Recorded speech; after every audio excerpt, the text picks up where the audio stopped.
Good evening, everybody. We're going to go ahead and call the meeting to order and establish that we do have a quorum. We have everybody present, starting on my left with Mr. Roland Gomez, Mr. Dan Diaz, ECISD trustee Mr. Javier Salinas, council member Gilbert Enriquez, and we're also joined by our interim director, Mr. Ruben Ramirez, and our legal counsel, Aaron Vela.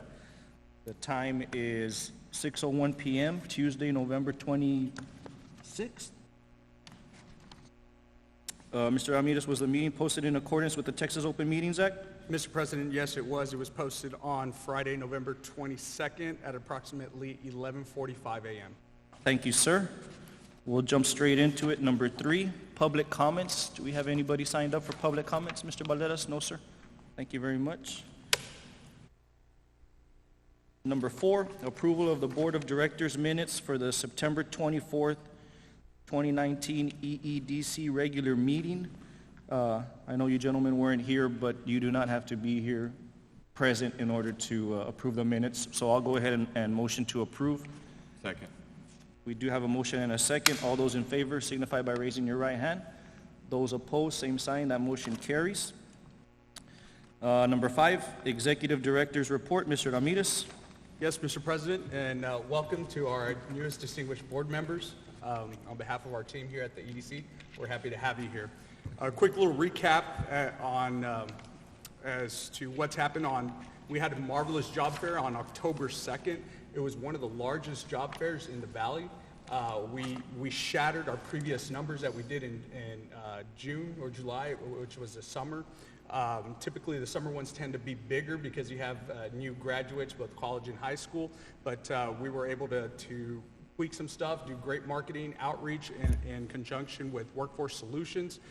So we had at least over 1,000 attendees there, and we had about 85 employers, which was amazing. On October 16th, we had our first ever inaugural real estate symposium. It was a completely sold out event. We actually had people on the waiting list that were out there, about 25 of them, trying to get on in. So that was a really, really great event. We do have a video recap of that online if you would like to see that. On October 17th, we had a groundbreaking of the gyms at El Tule. It was really great. The gyms will feature three full court indoor basketball courts. We're joined by the local parish priest from Holy Family, as well as many local citizens. On October 25th, we had a groundbreaking for the South Texas Welding School. This is huge for our city. They're coming and relocating from far. They are 100% hands-on training school for welding, and they're the only ones in Texas that do that. So no books are required, and it's very economically priced. So there's a lot of great stuff happening here in Edinburg. Mr. Ramirez, on that welding school, is it accredited? Yes, it is through the state. Correct. As a matter of fact, they have some kind of agreement where the state actually refers students to them. People that are having that just maybe got released from incarceration and need a trade or something like that. They do refer them that way. So they'll come out of there with a license or license to be a certificate. Correct. Awesome. And it's as little as 5 weeks, 5 hours a day, 5 days a week for 5 weeks, and you can get your first license and be earning anywhere from $24 to $40 an hour. They have several other certification levels that are a little bit longer for 3 months or so. But people from across the country actually come over here, from what the owner was telling us, to come and enroll in this programs, because welders can earn up to $80 an hour, sometimes even $100, depending on the higher specialties. So that's really, really great. Okay. And part of one of our agreements that we had with them and helping them come here was they're giving one scholarship per high school here at the school. So we were able to work that out for obviously one of the high school students. We have the traffic counts. We had our state-of-the-art traffic counters that just came in. As some of you might know, we don't have a current program in place to really count these major intersections. So whenever I was interacting with some of these potential businesses that are coming here, they said, hey, well, what is this intersection count? And I said, we don't have one. So to help combat that, we're being proactive together with Public Works Department, the Traffic Division, We are setting up a schedule so where we can have a 6-month rotation of all our major intersections. We can see what our northbound, southbound, eastbound, westbound traffic is like, time of days, whether somebody's trying to get tacos in the morning or burgers on the way home, right? So that's really, really great. And it's real, let me jump in right there, Ruben. Yes, please. It used to be done with, they used to throw a strip on the street, but after so long, from being run over and getting the counts like that, these are high-tech, these are actually boxes that are mounted on the posts, the light posts and stuff like that, so it's electric, it's digital, it's a radar, yeah. It's a different mechanism that's gonna give us those counts, so it's nice, it was good, and it was a partnership through the city. We purchased 4 through the EDC, and we purchased 4 on the city side, so it was a partnership. Correct. Thank you, Mr. President. So that's exactly it, 98% accuracy. So these are state-of-the-art. They're going to be lasting for quite a long time, and we're able to get a great deal on them. So we did turn those over to City. Buxton Co., I'm proud to announce that we have been in talks with Buxton Analytics, right, data and analytics. So we're on the next phase of it. We should be having another meeting in the next couple weeks. Where we will get our results as to what different kinds of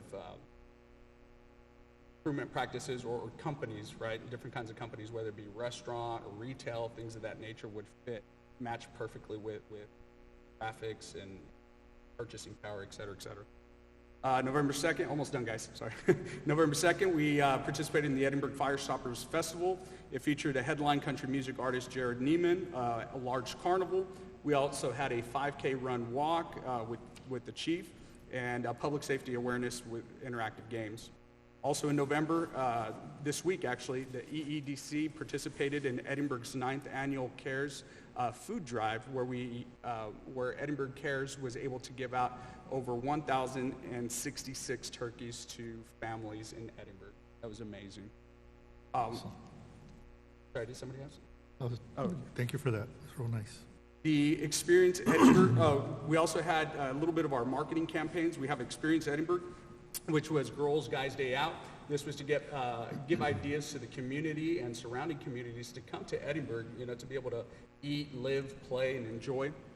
Some of the statistics that we have here, over a 5-day social media outreach, we had over 24,000 video views and a reach of over 60,000 people, and this is targeted marketing, which these numbers are phenomenal. We have Los Muertos Bailan, which was here in our courtyard. It was a 2-day campaign that the EEDC did to help boost our numbers and quality of life. So we did this 2 days before the day of the event, and the day before the event, we had a 50,000 reach for that with over 19,000 video views. Los Muertos Bailan, the recap after that was a week that we did that as a Spirited Core. We had over 118,000 views, and this is all targeted marketing here in Edinburgh and just the surrounding communities, with over 83,000 video views. We also had Experience Edinburgh Better Than Ever, 126,000 views or reach with 55,000 views. Edinburgh Real Estate Booming, the recap that we told you, we had the symposium, nearly 80,000 reach with 95,000 views. What that statistic says is that people went back and rewatched the video again, higher than that. As far as the sales tax growth, it's with great pride that I say that Edinburgh leads the sales tax growth for November 2019. We were aside from Harlingen, we were the only city to have a positive growth for this sales tax as compared to November. Edinburgh also leads in sales tax revenue growth year to date, and this is both in Hidalgo County and Cameron County, large cities. So Harlingen, Brownsville, McAllen, we even go far in there, Mission, et cetera, West. And labor market, Edinburgh held the strong number 2 in unemployment rate with a 4.4%. So we came down just a little bit in unemployment rate. So there's a lot of great things are happening in Edinburgh. That's about it, Mr. President. We've been working hard. Ruben came on board when, Ruben? Mid-July. Mid-July. Ruben came on board mid-July, and he hit the ground running, and we've been all over the place meeting with people and trying to bring business and helping out. There's a lot of things that we have also that we kind of parked for a little while to see the direction that the new board wanted to go in, so we have some more stuff to share with y'all. but we'll get to it. But just so you all know, we've been moving. A lot of great stuff for executive as well. Number 6, election of officers for the Board of Directors. I guess we'll start with President. Yes, Mr. Chairman, I'd like to make a motion for President Councilman Salinas, Vice President Javier Salinas, and Secretary Roland Gomez. Oh, we need a treasurer? You can have, the bylaws call for a treasurer as well. You can have one person hold more than one office except for the president. So you can make secretary, treasurer, one person. Okay, and then I'll make a motion for Treasurer, Mr. Dan Diaz. I'll second the motion. We do have a motion and a second. All those in favor of the appointees, raise your right hand. Those opposed, same sign. That motion carries. So just for a rundown real quick, President Jorge Salinas, Vice President Javier Salinas, Secretary Mr. Roland Gomez, and Treasurer Mr. Dan Diaz. Thank you, gentlemen. Number 7, discuss and consider approval of removing former employee Nelda Ramirez from all EDC-related accounts. We're going to go ahead and table this, talk about it in, do we just table it, or do I need a motion to take it to the back? Okay. I'm going to make a motion to take this item, number 7, and discuss it in the executive session. So moved. Oh, okay. We do have a motion and a second. All those in favor signify by raising your right hand. Those opposed, same sign. That motion carries. We'll get back to that after executive. Number 8, also, I think we want to discuss this back. Number 8 is discuss and consider approval of auditor proposals. I'm going to go ahead and make a motion to discuss this also in executive session and come back with a decision after executive. So moved. We do have a motion and a second. All those in favor signify by raising your right hand. Those opposed, same sign. That motion carries. That takes us to number 9, discuss and consider approving North Park change order to bring the project within budget. And we do have Mr. Isael Posadas, who's our project manager, to discuss and give us some renderings on what he's been doing with our North Park project. Mr. Posadas, thank you for joining us. Thank you, Mr. President, members of the board. Isael Posadas with SDI Engineering. I'm going to go ahead and, if I can, I'll switch to the presentation.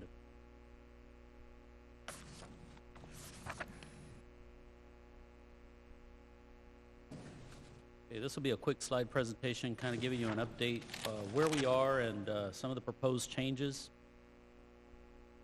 First of all, the North Park, for those of you that may not be familiar with the location, it's on the southwest corner of Rogers and southbound Expressway 281, right in front of the Boys and Girls Club and Idea Academy, next to Paz, just north of Paz. This is the site. This is just an aerial picture of the site, and probably this is 3 weeks old, 2-3 weeks old.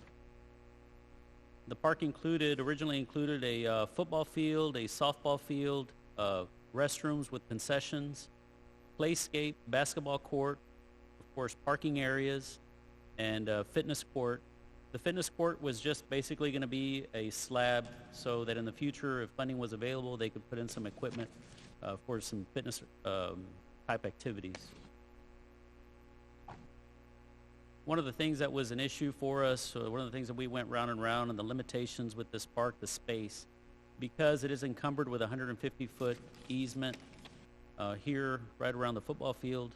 There's a 150-foot ETT, an electrical easement that is very restrictive. So we weren't able to take advantage of the property as much as we would like to. It's those very high wires. Based on the restrictions, the limitation was basically just to have a field where they can have practice football. Now, when y'all came up with that decision, Mr. President, may I ask a question at this time? Yes, sir. Go ahead. When you came up with that decision of having a football field, did y'all call for a regular-sized football field or a This- 50-yarder? This is a full size. Full size. This one is a full size. Okay. Sprinklered, fully sprinklered, and with a walking trail. I'm sorry, I missed the walking trail around the site as well. So one of the things that when we awarded the project, we were over budget. The awarded project was $1.6 million. So we were able to negotiate down $260,000 to bring it to $1.4 million. Still, that put us a little over budget, about $124,000. So here recently, we were asked to see, is there any way at this stage in the game, because we have been moving on the project, is there any way to bring it within budget? And so we had a brainstorming session last week, and we were asked to come and give an option. One of the things that was considered as a possibility, and that's what the change order is for tonight, is to do away with the softball field and basically build a dog park. That dog park would essentially just be a fenced area with some stations for water and stations for the scoopers and some benches around there. So, the public would have a place to walk their dogs or take their dogs. One of the issues with having only one softball field is it becomes very difficult for tournament play. The scheduling did not seem to be a very efficient way of operating, according to the Parks and Rec and some of the members here. So to bring it within budget, this is one of the options that we were considering. What this would do at this stage in the game would, if we stopped him from continuing the work, because basically what he's done is a lot of the grading, we'd have a net deduct of about $81,447. That would bring us to within budget. And we could continue the project at this point. At this point, he's been stopped as of last week. He's not stopped working, just stopped working in this area. Everything else continues. We don't look to have this cause any dramatic change or shift in the schedule for the opening, and I'll show you a little bit the schedule that we currently have and will probably continue to have. So the effect is a $81,000 change order deduct. And that's the first item that you have on your agenda. Or Mr. President, Yes, sir, Gilbert. one of the things that, Mr. Posadas indicated was,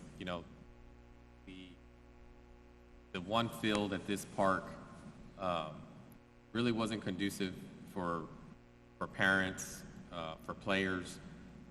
I've been a Little League coach for 20 plus years, been a parent with my kids playing, and the one thing that I always heard from parents is that, they're missing their son or daughter's other game because they're having to play at one field and their boy or girl's playing at another field. And so, I think changing it to a dog park, which is something that is needed here in Edinburg. We don't have a dog park. And I get questioned about the dog parks all the time. And this area and the design of it is really conducive for bringing in people from all over to come in and use all the facilities there. You have a basketball court, you have a playscape, you have the bathrooms, you have a splash pad, hopefully, that we'll be doing in the future. And then you have the dog park, and then right across the street you have Paws, so I think it's also important that the field that we have here, it contributes to the fields that we have already at Looney Park, which we have two football fields and a soccer field, I think. And so one of the things that I would like to see is help modify or redo, renovate that existing park so those fields can be just as good as this field that we're building, this football field. So the Parks and Rec could use this for our flag football program. Our flag football program has exceeded expectations the last 3 years, 2 to 3 years, and we're always needing fields, not only for the games but for practice. And I think this would definitely help centralize all our flag football games instead of having them in different locations, because we play here and we play at Norma Linda Trevino Park. So, having everyone play at one location, I think the parents and everyone would love it, and it would save in our Parks and Rec labor, Councilman Salinas, because we won't have 2 locations to be sending employees. We would only have 1 location to be. So it can also help cut the cost for payroll. so you won't have you won't have two locations to serve, you just have one location, so, it can be more efficient. If you look at the little rendering right here on the north side, right to the left of the football field, but to the north, that's actually the restrooms and what was supposed to be concession stands. We would have to staff those concession stands during baseball games. Of course, your umpires, your scorekeepers, and all that stuff. So if we did go with the dog park, these concession stands that they have the arrow on could be used for storage or something else, since it's already in the works. And as you look to the left, the one that's kind of shaded out, that was a second phase, is actually a skate park. So that's what that is right there. And down to the left, the oval, that was second phase also, the splash pad, which we would get a lot of calls about the kids that are at 2812, the kids that go to Harwell and those elementaries that are out there. And they would always contact me a lot, and they were like, hey, Coach, there's no parks over here for us. What can y'all do? So when we looked into building parks as close as we could get to those kids that are in the northern part of the city, this was the biggest chunk of land that we had that was city-owned. So that's why we decided to make it into a park. Then you're going to have our paws also right there to the south across the road, where people are going to say, hey, pues you already have a dog park there, because they have a little fenced-in area, but it's nothing compared to the amount of area that you have in here in this red. And this will be fenced in, right, Mr. Posadas, a 4-foot fence? Correct. Yeah. Correct. So this is all fenced in with the detention ponds and everything. And as you can see in your packet under number 9, instead of doing the second phase of the splash pad, because I know that's on our agenda to push a little bit faster since we're going to be saving money here, the second phase could be actually throwing in some of these dog park, and there's a whole bunch of papers in here of different things where it wouldn't just be flat land, you know what I mean? There's a whole bunch of different stuff that, I guess from different dog parks that you all researched. Correct. And there's a whole bunch of different items that you can just flip through it. There's so many things that could be encompassed in there to make it an actual, like, oh wow, it's not just an open area, you know what I mean? It's a dog park. It has different things that they can kind of run through and stuff like that. So that's one option, to try to get it into budget. That was one of the easiest things we could do. And Mr. President, I just want to say, having that one baseball field did make a lot of sense to me as I was seeing it, so I'm glad that you guys have done your homework and come with alternatives. I know that, as Councilmember Salinas says, people are dog lovers, and we just don't want to make it a piece of land for the dogs. Make it nice and inviting for the communities to go out there and spend some time out there in picnics or just seeing their kids playing around, and also have their additional child, their dog, play around with them. So good job in the And it is all set with sprinklers, right? It's not going to just, like, our grass isn't going to just die out there. It was set for actually being sprinklers for a baseball field, because that's what the original idea was. So this is going to be nice green grass. It's not going to be, dry dirt and just real hard. So that was already in place, so we're going to keep it like that so we can stay nice and lush. Mr. President, can I Yes, ask sir. a question? Mr. Posadas, the areas on the north side of the dog park shaded in blue, those are detention ponds, or are they going to be retention ponds? Detention only. Detention, okay. Yeah, so they'll be dry most of the time. They'll I be- know. okay. I know. I show it in blue just to make it look nice, but this is Right. where we're slated to have. This whole park, the drainage system has positive outflow, but in those times where it's excessive, we have a limited outflow that we can discharge into the state system or even into the city system. We've got to design something to hold back some of that water, and that's where it's slated to be. But it's supposed to go away after the event. Okay. Thank you. Mr. President, I have a question. Where are we, what phase are we with this park right now? To show you. This is about a week, no, actually, I take it back, about a little less than a week ago. They've done all the grading. Basically, they're in the grading phase, and a lot of the conduit for the electrical has been put in. What has not gone in yet is a sprinkler system in the softball field and some of the other sprinkler systems surrounding it. So although we have a design for a sprinkler system for a softball field, we can still salvage that funding to change it more conducive for sprinklers for, an open area. And that's part of the change order, is shifting from one type of design to another. But as you can see here, the final grading is pretty much close as of even today. It's graded even more. You see the sidewalk, the perimeter sidewalk, we don't lose any of that. That's already been installed. The driveway up here on the south side, the detention ponds and all the drainage has been installed. The electrical conduit, again, to the buildings or proposed buildings are all in. All the prep work for the lights have also gone in. But basically, what you see here, still pending is the irrigation and, of course, in the softball field, the fencing and all of the red dirt, which we're taking a credit for in the change order. So here's the pad for the basketball court. Now, that's important because it's not just flattening out the dirt. They actually had to remove dirt, bring in some select fill, compact it, test it, and bring it to that grade. Same thing for the pad for the restrooms out here. And then the parking lot, that's already ready for flexible base, or calite, if you will. It's already tested and approved up to the subgrade. Again, driveways, sidewalks, water meters are already in as well. I think we got a total of 3. One for the splash park. The splash park there, it was done in 3 phases, or actually in 2 phases. The first phase, which we have already bid out, includes all the underground work, getting it prepped. The second phase would be the actual work. We didn't know if we were going to have the funding, so we didn't want to build the park and then later tear it all up. So we're putting in all the piping, the conduit for electrical, so that the day that we do decide that we have the funding and we can build it, we don't go in there and tear up everything that we've already done. We save some money there. Mr. So President, that's already in as well. I have a question. You want to pause it real quick, you said? Mr. Posadas, on this parking lot, you're gonna have 2 entries, right? Because I can see the schools coming to do field days here. So will the buses have the access and turn radius to turn around?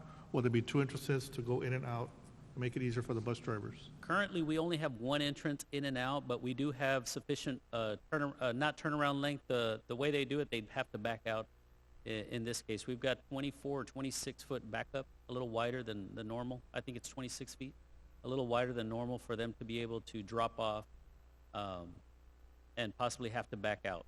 Is there The any way reason we we're can limited- consider a second entry or exit that way? Because, I mean, it would be a nightmare for those bus drivers to have to back it up We or could- drop off the kids in the street area, being dangerous. We I'm could, just- we I don't know could, what y'all we think. could look at that, yes. That's a good point. We could still look at that. Within the budget, What's that? Was there within any, the budget.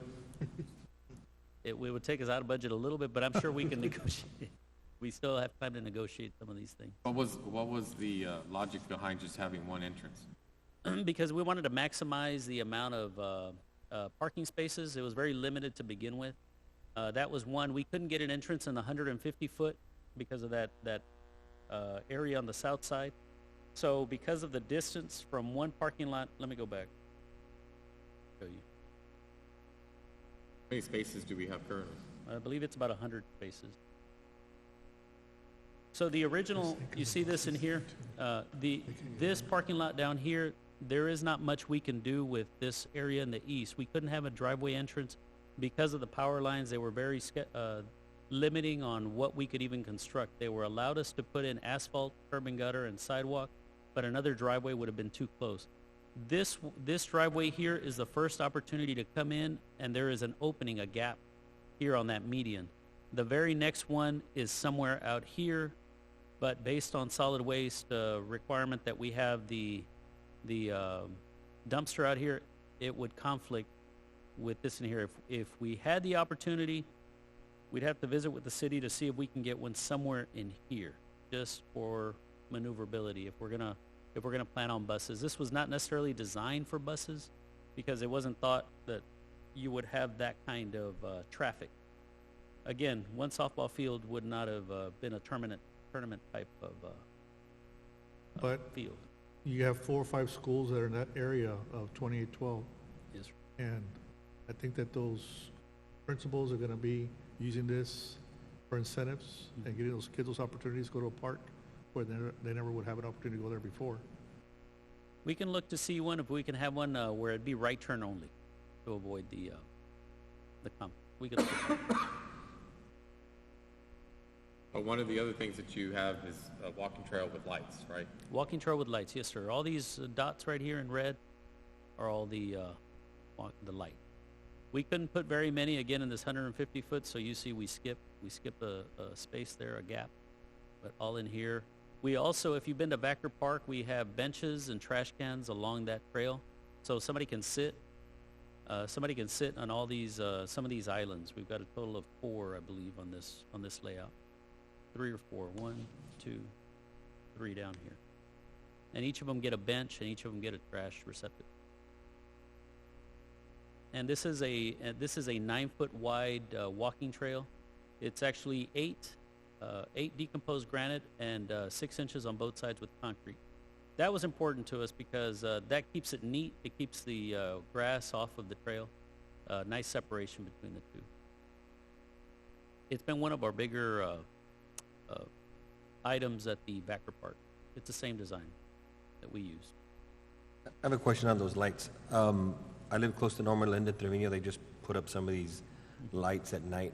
Are those things dark by design, like not very bright to keep people away late night, or what? They should not be. We didn't do that design, so I'm not familiar with the one that might have been installed out there. But if you go out to the Vacker ones, you can see the trail all along the trail. Now, the electrical engineer that we have actually did a photometric study to make sure we would have the minimum number of foot candles so that we can light up the entire trail. The You don't only have any gap. dark spots. What's that? You don't have dark spots. No dark spots. There's every bit of that trail would have, with the exception being this area in here where we have the 150 feet that we could not put any vertical structures in. And are these LED lights, or are these the Yes. other type of lights? They're LED. So then, I think the ones at Norma Linda aren't LED.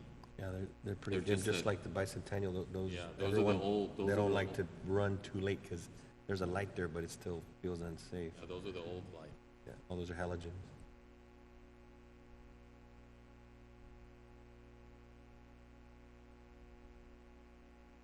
Even the, yes, those are the LED lights for the parking lot as well.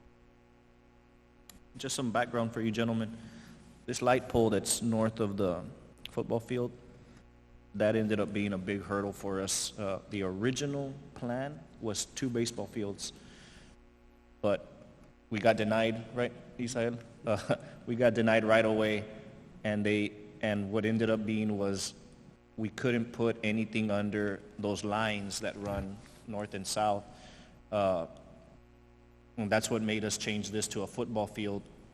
And they're real particular, even with the goalposts. We're going to have to go with plastic goalposts and stuff like that. Because of the electric Yeah, because of the electric lines that are running. So that really handcuffed us with our original plans, which has led us to this point. It looks good. Good job on that one. Yeah, Need the second entrance. it is for a city park as far north as we could get it without having to go buy property. It encompasses everything. You know, you have your basketball court, your splash pad, your eventual skate park. You have your playscape. What are these little circles right here, Isaiah? These little, there's like 8 circles down here on the bottom right? These, Bottom right from where you are? Keep right going. here? No, bottom right. Just north of the entrance. There's like a black, These right in here? no, up. Straight up. Oh, this Right there. right in here? Yeah, what's This is that? the monument sign. Oh, The okay. monument sign with the landscaping around the monument.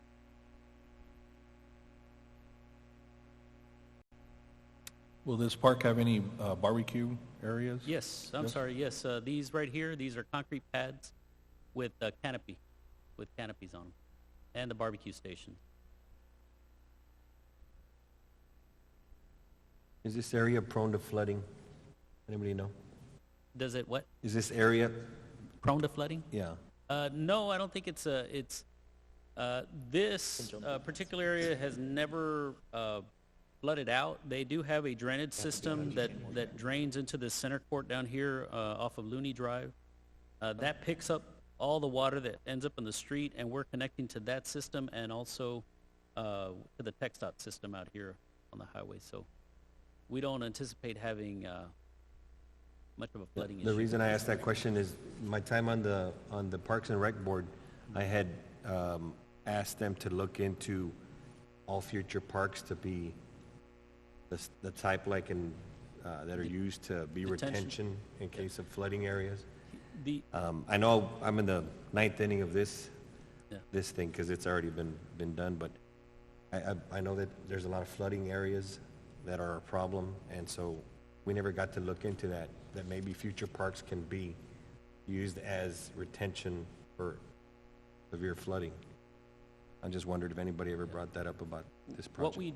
what we did in the design is we complied with the city ordinance that requires that you be 2 feet above the, your structures, the foundations have to be 2 feet above your top of curb elevation. So we could have gotten a variance and gone to 18 inches, but we elected not to. The top of curb here, this building, we went 2 feet higher, so there's a lot of fill.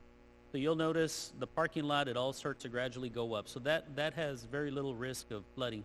But then once you get past this sidewalk, then it drops off because we felt, there wasn't any need to, it grades, it's graded to drain this field. But if there was excess water, that's where it would go, if there had to go anywhere, the football field.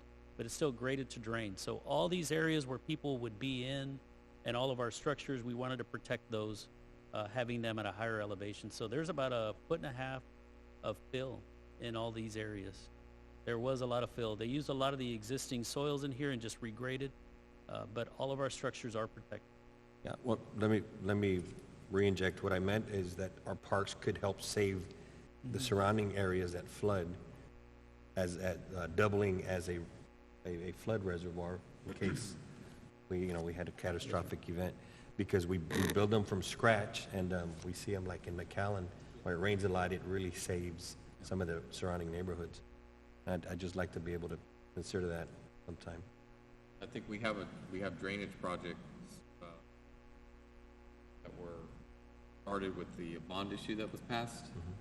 Probably going to have that. Fix that. Exactly what Fix that you're issue. talking Very good. Yeah, and so on the board, on the Parks and Rec board, I started asking, why don't we just make all parks part of the reservoir to help with the issue? But of course, you have to start, and then, you could even put up goalposts next to this electric power line, so I guess there's a lot of red tape involved. But it's just something I think we should consider. President, I move that we approve item number 9. Okay. Second. We do have a motion and a second to approve item number 9. All those in favor signify by raising your right hand. Those opposed, same sign. That motion carries. Mr. Posadas, thank you for the presentation and the knowledge. Look into those 2 entrances, see what we can do with that, and we'll move forward from there. Ruben will be in touch. Sure. All right, thank you, sir. Mr. President, what's Mr. Posada's title? Isael Posadas. What's his title? Are you the project engineer or Project engineer? engineer on the project. Project park. engineer. Okay. Yeah. I've got the next item also on presentation. Okay. We'll go straight into it. Number 10, discuss and consider approving the budgeting up to $360,000 for the splash pad equipment and the installation at North Park. Go ahead, sir. So this is considering the phase 2 of the splash pad. So all the prep work as part of this project, our current ongoing project, is to get all the conduit, all the things that we would do underground, the conduit for the lighting, the conduit for any of the devices that would go in there, the grading for that splash pad. But what it didn't include is all the stuff on the surface. So phase 2 included doing the rest of it to make it look like the splash pad. If you've been to Bicentennial Park, it's the one that we're currently building. Bicentennial Park on Sprague and just east of Jackson Road. They're building a splash pad similar to the one that's depicted here. And based on that price tag of doing that, about $390,000. We're a little off on the amount that's in the budget here, but because there may be a gap in the design fees. So we wanted to make sure that we at least had enough budget to cover any of the electrical designs that we may be required to incur. So we went from Friday to today, or Thursday to Friday, we put together a very quick budget. That's why that made it onto the agenda. But after having studied it over the weekend and yesterday and this morning, we think $390 would be an appropriate budget, even though I think we'll probably end up saving at the end. But this is just for budgeting. We're recommending a budget in this range. Make sure we cover everything. Where would this, Mr. President, may I have the? Yes, sir. Where would this money be coming from, Mr. Ramirez? Yes, sir. So while it wasn't originally budgeted, we do have a number of excess funds from having sold a number of our properties and to get them on the tax roll, right, of our liabilities and on the tax rolls. So we do have proceeds of an additional $864,000 and some change from one of the building sales that we have, and another $305 more or less, or $325,000 more or less from. But there is money in the budget. Within the, gentlemen, just to give you some background knowledge also, since July when Ruben came on, one of our things was the EDC over the years has collected a lot of properties. And one of our things that we wanted to implement was to get rid of those properties and get out of the landlord business. You know, we wanted to sell these properties and get people in there with businesses and get them on the tax rolls and stuff.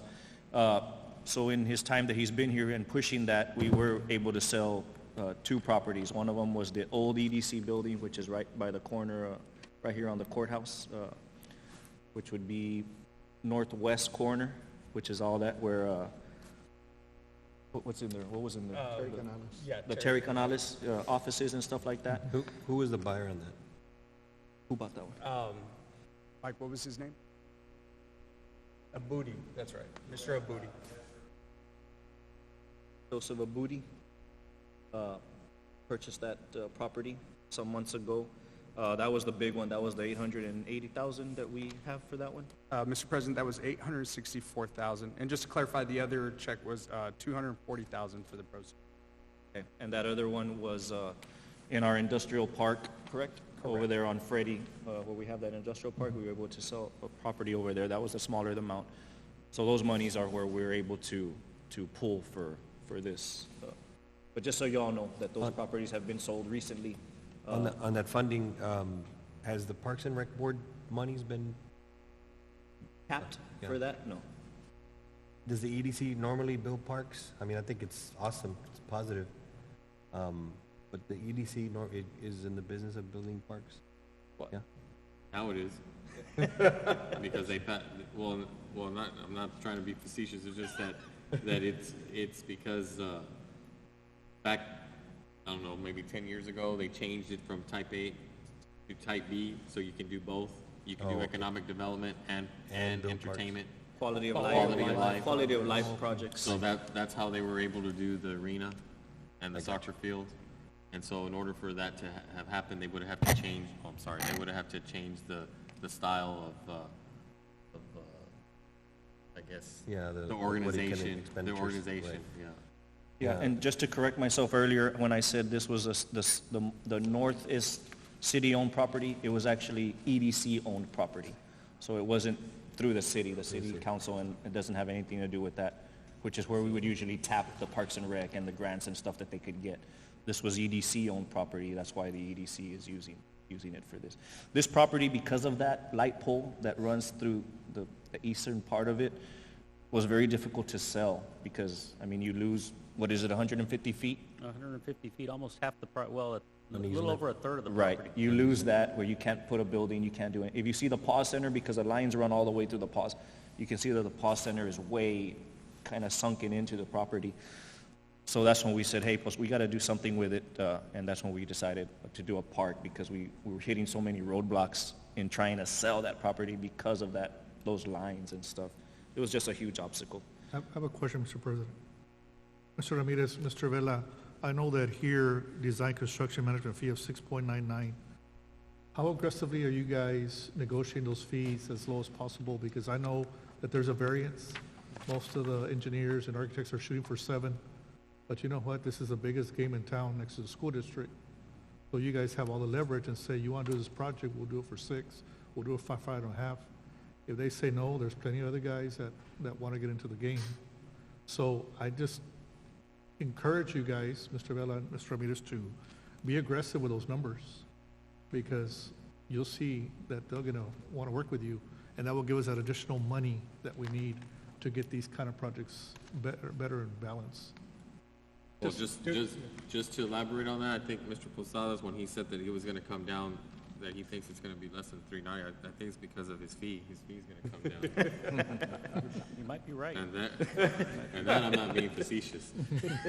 I'm just saying, because I'm a big fee guy, and being in the business that I'm in, I knock those down every single day, and no one's ever told me no.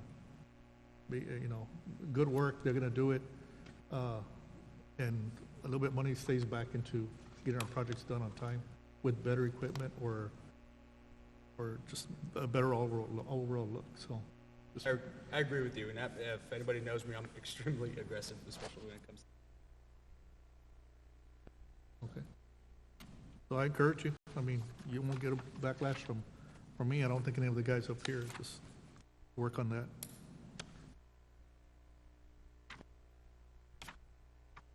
Just to give you an idea on the schedule, we're looking at construction completion in August of 2020. This is a 270-day project. We do feel confident that we'll beat that by at least 3 months, especially with the long lead items not being included now with the big lights and the softball field. Those were the things that would keep it pushed back. That was it. I move to approve the item for the $300,000 budget for the splash pad equipment for North Park. It has to be, it's a 390. Oh, 390. Yeah. 390. Mike, correction, 390. I'll second the motion. All those in favor, we do have a motion and a second. All those in favor signify by raising your right hand. Those opposed, same sign. That motion carries. You on the next item too? Yes, sir. Just for the record, just to make a note that member Javier Salinas was absent during the vote. It was a 4-0 vote, and Okay, noted. Number 11, discuss and consider project approval and budgeting for relighting the softball fields at Bicentennial Park. Mr. Posadas. Mr. President, members of the board, Bicentennial Park, again, the one located off of Jackson Road in Sprague. After considering some of the items in the baseball park over at North Park, we were asked to maybe consider where we could better improve other softball fields. So Bicentennial Park came up. It's one of the older fields. It's the one located, as I mentioned, off of Sprague and Jackson here. This is a close-up. It currently houses 3 softball fields. So the project being considered or being proposed is lighting for these fields. If you look, they currently have a total of 12 lights, 12 of the older lights. They're on wooden poles, the older technology. This is the look of those lights. They do have issues with them. A lot of issues during games. They do shut down. I think Mr. Enriquez can attest to that. We did also interview the staff out there, and sometimes they don't know why they have to shut down, restart. Sometimes it's the bulbs, sometimes it's the mechanical equipment that blows out. And we wondered why, so we opened the panel. And yeah, it's not in the best of shape. 50 years old? How old are those lights? I believe they're at least 30 to 40 years. 40 years? 30 to 40 years. You know, one of the things, I used to play there all the time. Playing baseball, the majority of us played baseball. At Bicentennial. We And, played the, Got in a few fights, too. you could not see the ball. The girls out in the outfield, could not see the ball. I mean, it could be it's a safety hazard, to be honest with you, especially if those line drives are coming fast and you don't see the ball.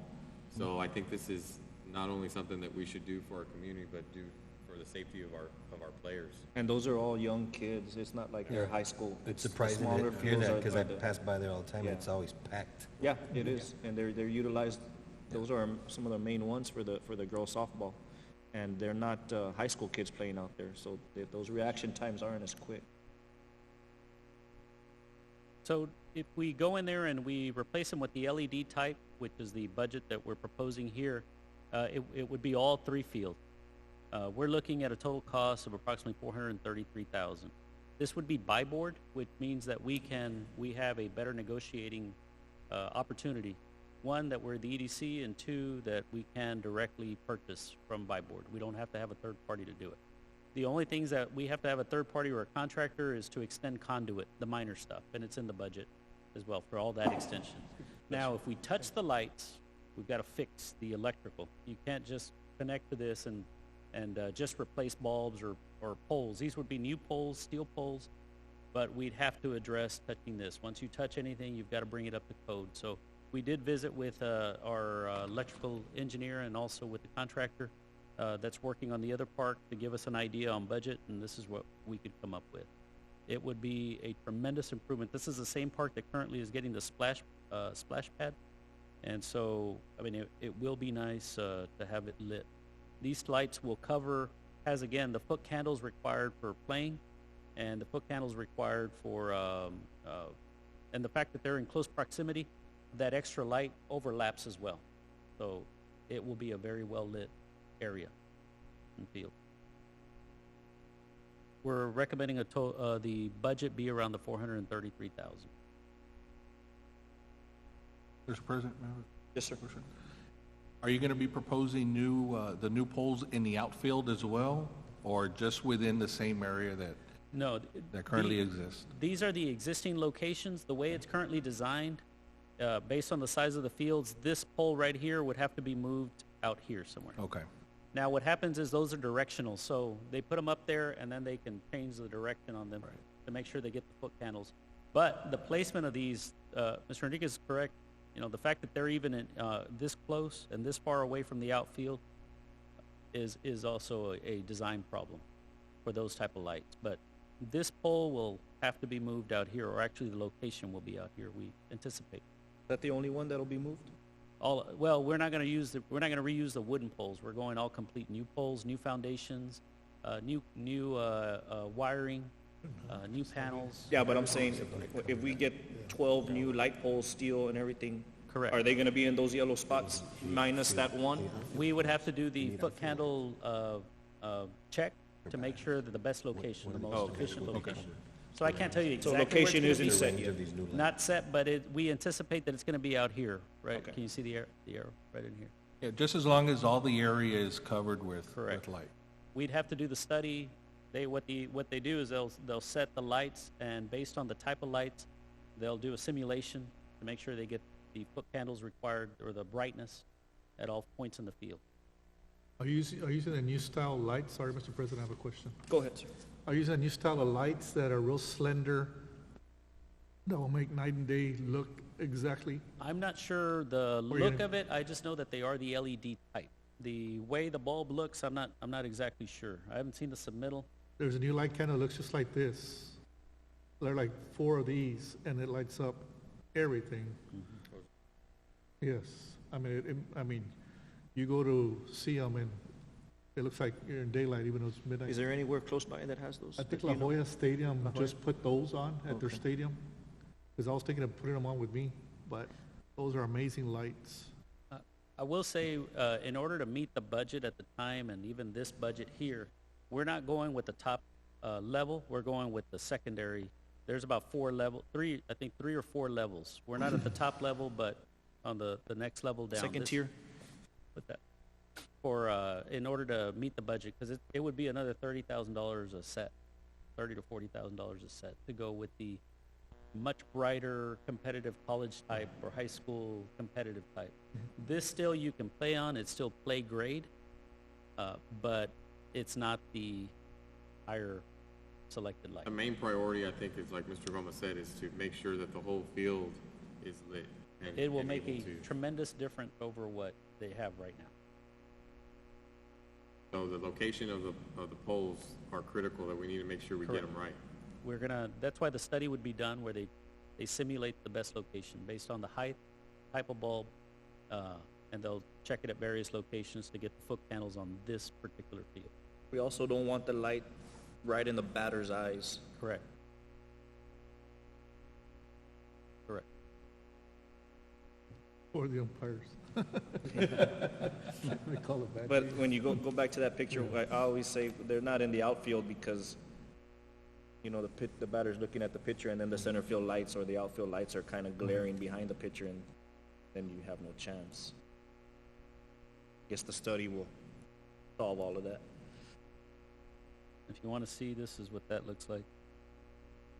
Let me get a little closer. See where these shine out here, but it's too far away. That's just a long distance for these lights shining out to the outfield. It'll be like a barbecue area right there. Gilbert, so you've been there, how's the outfield out there? In terms of what? The Lighting. lighting or the lighting? Oh, it's terrible. You can't see. I don't think I've ever seen a park, and I've played all over the state, without any outfield lights. Yeah, I mean, it's terrible. I mean, we used to rent the facility at night for practice, and we couldn't have any outfield drills Deep because flies, yeah. it was just too dark. And sometimes the light would just turn off by itself, and we'd be in the. And what age was that? What age group were It you was coaching at the time? 9 and 10, 11 and 12. Yeah. All right, any other questions, comments, gentlemen? The parking lot's not being addressed, right? The parking lot? No, at The this, lighting? not on this budget. Because we don't have lights there, right? Go back to that. In the parking lot? No, I Yeah. don't think so. Maybe saw- that's something we could look at. I in the saw a future. couple of the old school, They've be got, home before that light turns on light. Yeah, I'm not when- sure, I think there is lights, there may be lights on this pole. He said, you see like the light poles like here at the edge? Is there any way we can put like a little secondary halfway up the pole looking toward the parking lots? That That way is at least there's a possible, little correct. area, That would be possible, we could look Yeah. at that, even toward the park, like every light halfway up, put a secondary little light to shine out.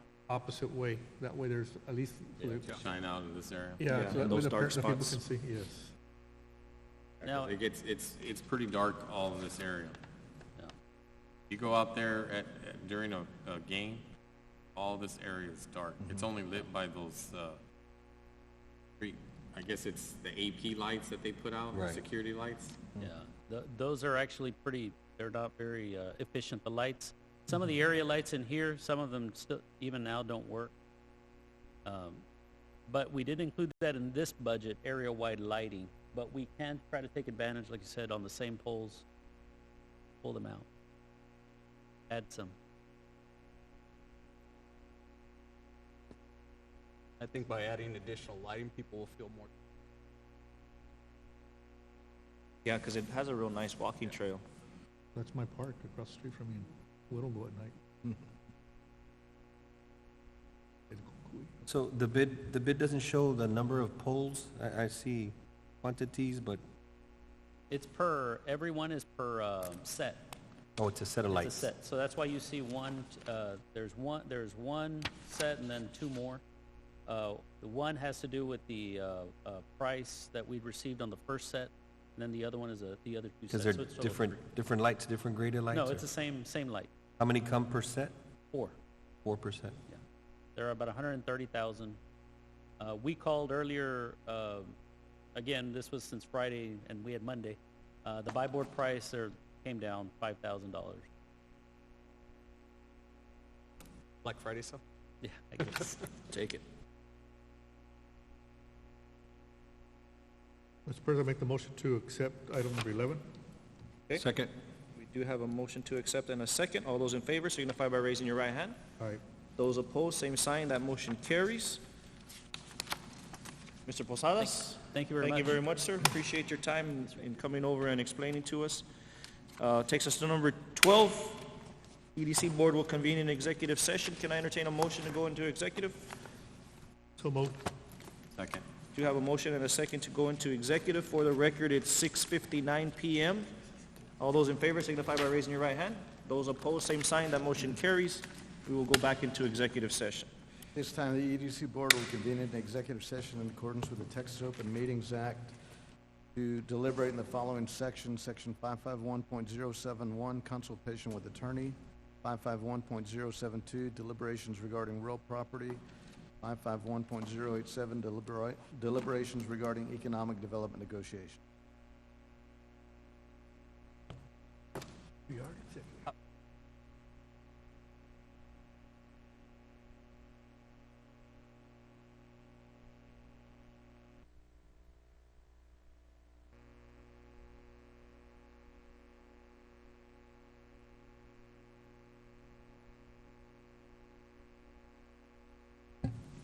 Or to at least not have that name, right? We good? Everybody's here? In here, right? What's that mean? Nice and cold. Can I get a motion to come out of executive session? So moved.